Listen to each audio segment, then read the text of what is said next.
My name is Niels Jensen. I'm a finance partner in New York, and I'm the co-head of our aviation team.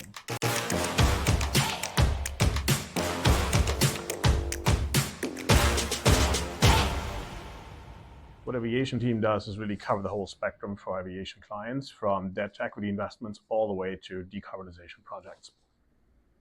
Some of the very frequent questions we get at this point, particularly from the aviation clients, is how to think about sustainable aviation fuel.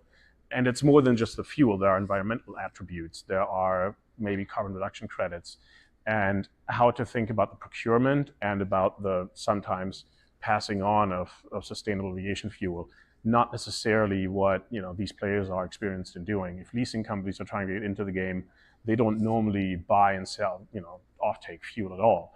So oftentimes we have to educate clients about how does a tax credit work, what are the attributes that you care about other than just the physical stuff in the tank. So sustainable aviation fuel is a way that we can try to decarbonize aviation by burning effectively the same stuff we burn today. There are some differences, but increasingly it's being used and blended with Jet A, but without having the same carbon intensity from a life cycle perspective. There's biogenic feedstock, which is everything from animal fats, waste products, crops, or there's power to liquid SAF, which we generate by taking hydrogen that we create in a sustainable way and capturing carbon from the atmosphere, blending it, and eventually refining it into sustainable aviation fuel. So to understand why SAF is such a hot topic, you really have to understand how today's aviation fleet looks. So we have tens of thousands of aircraft that are flying. They have a life cycle of 25 years. We have a backlog of several thousand aircraft.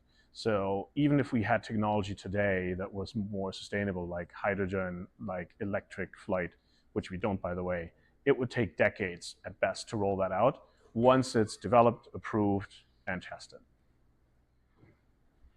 The biggest challenge to adopting sustainable aviation fuel on a large basis, really on a basis that changes the sector, is we need a lot more of it, and we need it at prices that are affordable. Today, the biggest operating cost an airline has is fuel.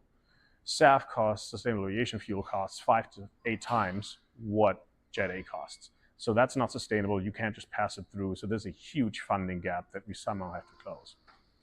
In order to adopt sustainable aviation fuel on a large scale, we need to bring down the cost. That's the first thing. Some of that will be technological advancement. So we will be more efficient in terms of all the inputs and converting them into fuel.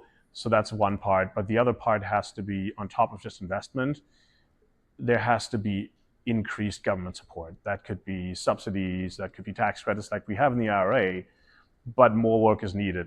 For example, we might reduce or take away some anti-stacking provisions in that bill.